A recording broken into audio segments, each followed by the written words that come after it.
So like I say, the prophecy in Daniel 9, if you look at slide 24, Shevaim, Shevaim, 70, 70 is the literal translation. 70, 70, 2 times 70.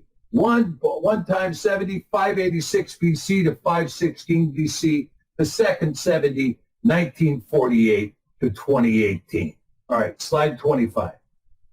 All right, now, one of the things that took place under the reign of Koresh that was substantial was this creation of the Cyrus scroll. What's called the Cyrus scroll or the Cyrus cylinder. Like I say, you can look it up on Google or DuckDuckGo, whatever your search engine choice is, but pull it up and look and see, and you're going to find out that this Cyrus scroll is the first written doctrine of religious freedom ever issued in the world. Now, Trump had the opportunity to declare, and he has the opportunity right now to declare what's called G.E.S.A.R.A, the Global Economic Security and Reformation Act. Now, I mean, I want to tell you, you should probably screen clip this one too if you're not familiar with G.E.S.A.R.A. This one is, I don't know, I guess it's kind of everybody's dream book, right? This is the thing that would make everybody happy in the world, that it cancels all credit card, mortgage, and other bank debt due to the illegal banking and government activities. Many refer to this as a jubilee. That is to say, he would declare a jubilee, as did Mashiach in 17 AD, the forgiveness of debt. Okay? Then he would abolish the income tax. Yeah, hallelujah. He would abolish the IRS, with the employees of the IRS being transferred into the U.S. Treasury for a national sales tax to be created instead of an income tax. He would create a 17% flat tax rate. Actually, a 17% tax rate is not biblical. A 13.3% tax rate is biblical. Increase benefits to senior citizens. Yeah, wishful thinking. Return the constitutional law to the courts and legal masters. Well, good luck. You know, well, that's going to take a lot of work. And I mean, there's a lot of people who think that might be able to be done. But look, when you're talking about the deep state, you're talking about the deep corporate state. And virtually everything that we have as a political system in this country is a Vatican corporation. And so you're going to have to unwind all of that. And instead, just the opposite is happening, by the way, just the opposite. Okay. And so on and so forth. You have all these beautiful benefits of G.E.S.A.R.A that looks like, the serf's dream list, right? This is what the people in Egypt were praying for. Okay. And let's drop to our last slide, which are the remaining aspects of the Jubilee year promised under G.E.S.A.R.A. So you see that Trump could have done that. He did not do that. What he did was he declared that the embassy would be moved to Jerusalem. Now, by the way, moving the embassy to Jerusalem, what you have this interesting thing that's the UN resolution S-181 that created the state of Israel by virtue of international law. Then you had a Declaration of Independence given by the Israelis on March 14th, 1948. Then 1967, you had a war that took place that allowed this nation of Israel to essentially knock down the barriers between the coastal cities and the Upper Galilee, which was, usually blocked by Arab lands there in the north, and to also move against the West Bank in the south, or Judea is what it's called there, and to create an Israeli state that went to the Jordanian border. Now, all of that stuff is not held by virtue of international law. It's held by virtue of the sovereign law of the nation of Israel, not pursuant to international law. The story is now that there's been a resolution reached that there will be a Palestinian capital in East Jerusalem, and there will be a Jewish capital in West Jerusalem, which is illegal under international law, but it's been reached as an agreement, and that there will be a two-state solution. Okay, so Jerusalem, to have its capital, the Palestinian capital in East Jerusalem, makes it Egypt, because the vast majority of the Palestinians, at least those living in Gaza, are primarily Egyptian of heritage. And so their capital becoming East Jerusalem makes it Egypt. West Jerusalem, the host of the largest LGBT parades in the world, has become Sodom. There's no other question. There's no other debate about it. It has become Sodom. And the prophecy then in Revelation 11 is completely realized, that it would take place in Jerusalem, which is called Egypt, Sodom, and the place where Mashiach was crucified. I think that when you're talking about this idea of exalting Donald Trump to this Cyrus mantle, as many Christians have in this country, they also believe he is Cyrus. There are many Christians who are celebrating the idea of Jerusalem becoming the capital of Israel. And even though I can tell you, look, it's not scriptural. It's not. You have to remember, when you talk about the scriptural basis, and I've heard Netanyahu, jump up and down and beat the table with his fist over and over again about how Israel is for the Jews only and that Jerusalem is the historic capital of Israel. Well, that's just not true. In fact, Israel, which in the English Bible is called Jezreel, right? We see it as Israel, but in the English Bible it's referred to as Jezreel, was the breakaway northern kingdom. There was the breakaway northern kingdom. The southern kingdom was always called Judea in the Latin, Yahud in the Hebrew, Yahud.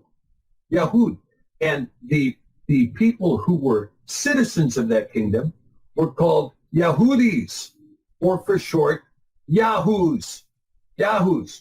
And so many of the people who were ordained or anointed in that kingdom had Yahu on the end of the name. So you had Yeshayahu, Isaiah, Yermayahu, Jeremiah, Obadyahu, Obadiah, Zakaryahu, Zechariah, Sephanyahu, Zephaniah. You see, there's 197 names that finish with the title Yahu. Yahu being the kingdom, being a citizenship, an anointed citizenship denotation of those who lived in the kingdom of Yahud, in Latin, Judea, transferred into the harsh English as Judea. And so what you see is that kingdom, when you talk about David's kingdom, that was called Yahud. It was not called Israel. It was called Yahud. It was not called Israel. When that kingdom broke up, it continued to be called Yahud. The northern kingdom became Yisrael, or in the English, Jezreel. That's where Jezebel reigned. That's where Ahab reigned and all those people.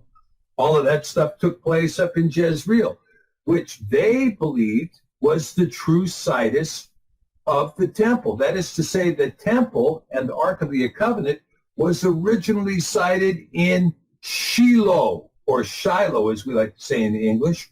Shiloh is where the original site of the tabernacle was, not Jebushalom. That is to say, the city of Salem that had the Jebusite fortress attached to it, right? That wasn't the original situs of the temple. Instead, it was in the northern kingdom at Shiloh, or Shiloh. And so to say that Jerusalem is the historic capital of Israel, that's just patently false. Israel was the northern kingdom, never the southern kingdom. The southern kingdom was called Judea. And Jerusalem was the capital of Judea. It was a conquered capital, a capital that David conquered when he found out that he could no longer defend Hebron. Because what happened? If you ever go to Hebron, you'll see this. Hebron is built like an orange juicer. Right? You know, an orange juicer, you push your orange down on it, the juice comes out of the side. Mm-hmm. It's like that. You have this kind of hump right in the middle, and the hills roll away like this. So you put a castle on top of that hump where you can see kind of down in there. It's pretty defensible. Until the compound bow is invented. Now I'm up on the hill. I can shoot with my compound bow down into your castle. Not effective anymore.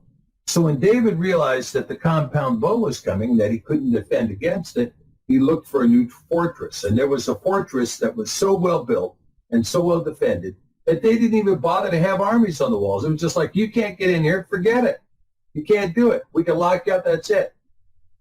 And it was Joab, David's general, that said, we'll just slip in through the Gihon Springs. And he came up through the Gihon Springs and undid the gates, and David's armies came in and took the fortress from the Jebusites and created the city of David and the modern city of Jerusalem in that fortress on Mount Zion.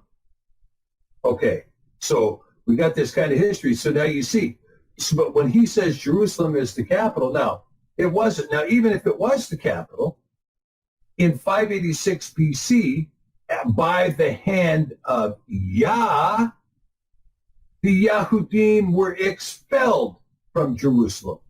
And they were expelled from Jerusalem, and the temple burned, and the palace burned, because of the iniquity of Manasseh. You can read it in 2 Kings. You can read it in Chronicles. You're going to find out that Manasseh was an evil, wicked king who worshipped at the feet of Molech, sacrificing children in the fire. And Yah said, that's it. I'm going to make your land a desolation and destroy this place. And he cast them out.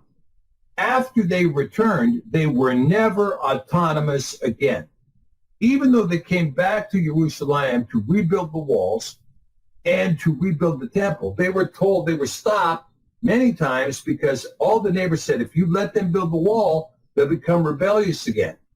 Well, they didn't become rebellious again until the Maccabean period. And the Maccabees, who were not Jews but Benjamites, came in and, overturned and kicked the Greeks out of the, certain areas, 22 cities of the Adama Kodesh. And it was constant battles. Judas Maccabeus was forever at war, trying to liberate this village, liberate that village, liberate the other village from the Greeks so that they could create an autonomous, what? Israel? No, an autonomous Judea. Not an autonomous Israel, but an autonomous Judea, which Shimon Maccabee once again proclaimed the capital to be Jerusalem and was able to sustain it by keeping his allegiance and subordinates to Rome. So it's very important to understand that it was never autonomous again. It was never an autonomous capital again during all of that period of time. And for what little time the Maccabees held the kingdom under the Hasmonean dynasty, they did things that were absolutely errant to the Torah. They decided to create a Jewish priesthood instead of a Levite priesthood, and then they allowed Edomites to proclaim themselves as Pharisees by simply marrying a Jewish woman, which was anathema to the book of Ezra and the book of Nehemiah. Instead, they allowed Edomites to come in and say, well, I've married a Jewish woman. I'm now a son of Phares, a Pharashim, right? A Pharisee. I'm a son of Phares. Why? Because I married a Jewish woman. So you had Edomites, you had Amalekites, you had Moabites, who were the sons of those who had passed their children through the fire to Molech, who were now claiming to be Jews, who were now running the temple, and who now came into Hillel the elder and said, the era of the Torah is over, and the era of the Talmud, our rabbinically created law, is now what binds, not that law that was given to Moshe at Horeb, but rather the law we created over the years. This is now going to become the ruling law. And Mashiach was born into that. And in Matthew 23, he says, woe to you, you den of vipers. You den of vipers. You load up these burdens on people's shoulders, and you will not lift a finger to help them. You create all these burdens that keep people from ever seeing the kingdom of heaven. So true with all the traditions and the burdens of the Talmud, which is antithetical and anathema to, in many, many places, the Torah.